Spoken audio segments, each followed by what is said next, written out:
एक 3 आठवड्यापूर्वी कौन बनेगा करोडपती या TV शोमध्ये जो मुलांसाठी स्पेशल होता, एका छोट्याशा मुलाचं वर्तन थोडंफार वेगळं झालं. लोक त्याच्या पाठी हात धुवून पडली. गेले 3 आठवडे मी वेगवेगळे न्यूजपेपर्स, TV चॅनल्सवरती प्रत्येकांची डिस्कशन्स, त्यांनी दिलेली जजमेंट्स ऐकते आहे. आणि त्याचवेळी माझ्या डोक्यात असा विचार आला की का बिचारा मुलगा आणि बिचारे आईवडील का सगळे हात धुवून पाठी लागले. कधी कोणी स्वतःचं इंट्रोस्पेक्शन केलं का? स्वतःच्या अंतर्मनात झाकून बघितलेलं का? आणि त्याच्यासाठी मी छोटे छोटे पॉईंट्स लिहित गेले. आणि मग माझ्या लक्षात आलं की नीतिमूल्य किंवा मुलं कसं वागतात किंवा कसे वागणार आहेत हे आजूबाजूचं जगच ठरवत असतं. आणि तेच जग त्या बिचाऱ्या मुलाला आता दोष देत आहे त्याच्या वर्तनावरून. तर थोड्या वेळेसाठी फक्त जे मी नोट डाऊन केलं आहे ते तुम्हाला ऐकवणार आहे. ज्या क्षणी त्या मुलाच्या वर्तनाचे क्लिप्स सारखे TV चॅनल दाखवायला लागले, त्या क्षणापासूनच इंटरनेटवर त्याच्यावर टीका आणि ट्रॉलिंग सुरू झालं. लोक म्हणायला लागले असं वागणं म्हणजे ह्याच्या आईवडिलांचा दोष आहे.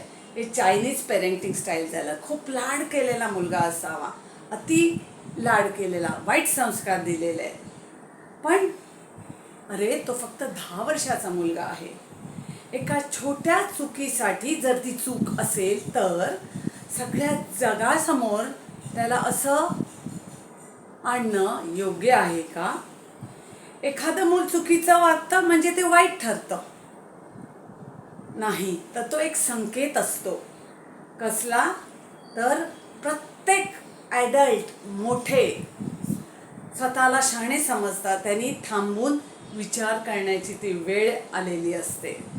आणि कसला विचार करायचा आहे की आजची मुलं अशा जगात वाढत आहेत जिथे एक छोटासा चुकीचा शब्द सोशल मीडियावर वणव्यासारखा पसरतोय. आणि त्या एका क्लिपमुळे एका मुलाचं बालपण, आत्मविश्वास आणि निष्पाळपणा नष्ट होऊ शकतोय. आपण शिकवण्याऐवजी त्याला शरमणं, त्याला अशेम्ड वाटणं हे शिकवतोय का? सुधारण्याऐवजी त्याला आपण जज करतो आहोत का?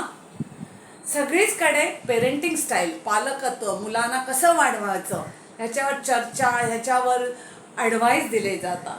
कोणी म्हणतं हळूवार राहा, कोणी म्हणतं स्ट्रिक्ट राहा, कोणी म्हणतं एलिफंट स्टाईल करा, वेगवेगळे स्टाईल आम्हाला फॉलो करा, आमचं वेबिनार अटेंड करा. खरं सांगायचं तर पालकत्व म्हणजे काही तयार फॉर्म्युला नाही. ते म्हणजे एक नातं, सतत वाढवणारं, बदलणारं आणि आपल्याला शिकवणारं नातं. प्रत्येक मूल वेगळं असतं, युनिक असतं. त्याचा स्वभाव, त्याच्या भावना, त्याच्या गरजा सगळंच वेगळं असतं हो. म्हणून प्रश्न मी कोणती पेरेंटिंग स्टाईल, मी कसं मुलांना वाढवू असा हा नाहीच आहे. तर माझ्या मुलाला काय हवं आहे असा तो प्रश्न असायला हवा आहे.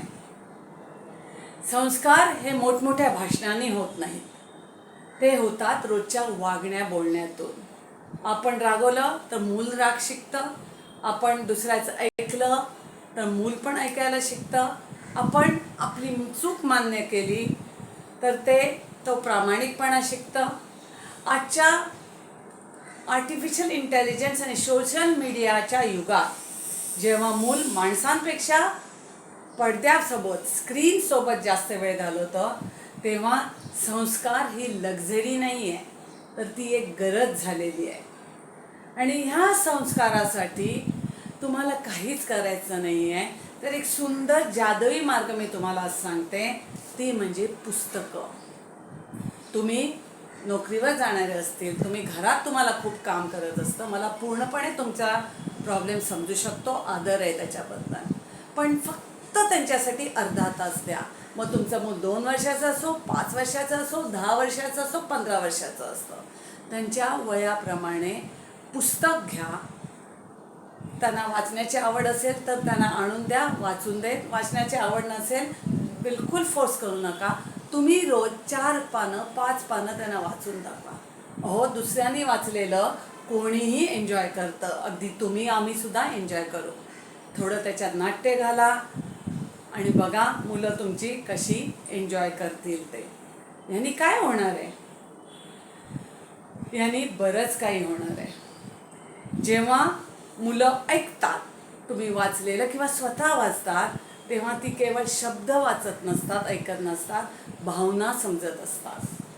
कधी कथामधील पात्रांच्या चुकांमधून, त्यांच्या निर्णयांमधून मूल काय योग्य आणि काय चूक हे अनुभवातून शिकत असतं. म्हणून वाचनाने मुलं हुशार होत नाहीत नुसती, तर ती माणूस पण शिकतात, ह्युमॅनिटी शिकतात. त्या छोट्याशा मुलाला जज करण्याआधी आपण स्वतःला विचारूया, आपण आपल्या घरात कोणते संस्कार देत आहोत. चला एक अशी पिढी बनवूया, घडवूया, जी फक्त यशस्वीच नाही तर संवेदनशील आणि प्रामाणिक असेल. म्हणून एकत्र तुम्ही वाचा, एकत्र त्यांना तुमच्याबरोबरच मोठे होऊन द्या.